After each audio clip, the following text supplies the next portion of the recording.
इजहार साहब जी। सर मैं रूल 17 के तहत आपकी तवज्जो मबजूल कराना चाहता हूँ, rules of procedure and the conduct of business in national assembly, और इसका रूल 200 है, composition of the standing committees. Sir इसका part 1 except as otherwise provided this rules each committee. एक सेकंड, कौन से रूल की बात आप कर रहे हैं? रूल 17 अंडर 17 में आपसे इजाजत चाहता हूँ। रूल 17 स्पीकर में to decide point of order जो है। Yes, for regarding the rules of business only. जी जी, regarding the rules of business only. इसमें कौन सा पॉइंट आप कह रहे हैं? Sir 200 under 17 regarding the rules of business implementation. I would like to draw the point rule 200 for the implementation, which is still not implemented after the 1 month of the oath of the leader of the house. अच्छा ठीक है, ठीक जी, कीजिए, बात कीजिए। बस इसमें speaker साहब ये था कि लीडर ऑफ हाउस के 30 डेज के बाद ही फौरन स्टैंडिंग कमिटीज के कॉन्स्टिट्यूशन होना है, और हमारे पास लेजिस्लेशन भी बहुत आ रही हैं, लेकिन स्टिल ना स्टैंडिंग कमेटीज की कोई अनाउंसमेंट हुई है, नहीं उसकी कंपोजिशन, ना इलेक्शन हुए।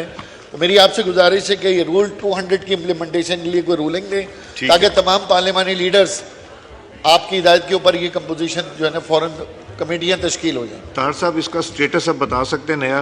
बिकॉज मैंने फैसिलिटेट किया था चीफ विप्स को कि ज़रा सा इसके ऊपर बैठ के डिसाइड करें, इसलिए कि it's not a matter of standing committee, it is a matter कि गवर्नमेंट की साइड और ऑपोजिशन साइड्स को कौन कौन सी कमेटीज मिलनी, नंबर 1। नंबर 2, कमेटीज की परसेंटेज क्या बनती based on the strength in the house, और नंबर 3 है कि उसके बाद फिर बारी आएगी कि चेयरमैन कौन होगा।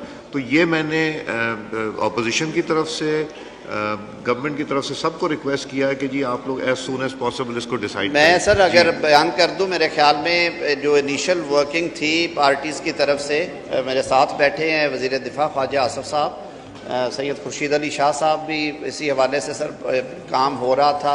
आपने जो बाकी जमातों की नुमाइंदगी है उनसे भी कह रखा है, जो प्रोपोर्शनेट शेयर है वो निकाल लिया हुआ है सेक्रेटेरिएट ने, और उसके मुताबिक ज़ाहिर है सर ये रवाज के मुताबिक थोड़ा बहुत टाइम का आ जाता है जी इसमें, जो नंबर ऑफ़ कमेटीज़ और प्रोपोर्शनेट शेयर, कुछ चीज़ें क्योंकि शुरू में जो सीट्स की वैकेंसीज थी वो भी फिल इन होते हुए सर ग्रेजुअली हुई, और अब क्योंकि वो ज़िमनी इलेक्शंस भी हो चुके हैं परसों, इसके बाद मेरे ख्याल में अब हाउस कंप्लीट है, तो मेरी तो इस्तदा होगी कि पार्लिमानी लीडरान हैं कौमी असम्बली में अपोजिशन से और ट्रेनी बेंचेस से, वो सर अपने अपने नाम फाइनल करके और ये मुशावरत के साथ नॉमिनेशंस के लिए अब आना चाहिए सर, क्योंकि कमेटीज़ के बगैर मेरे ख्याल में जो ऐवान का चलाना मुश्किलात काफ़ी आती हैं जो उसमें, और ये वैसे भी not only the obligation but even otherwise for effective functioning of it is an extended arm of the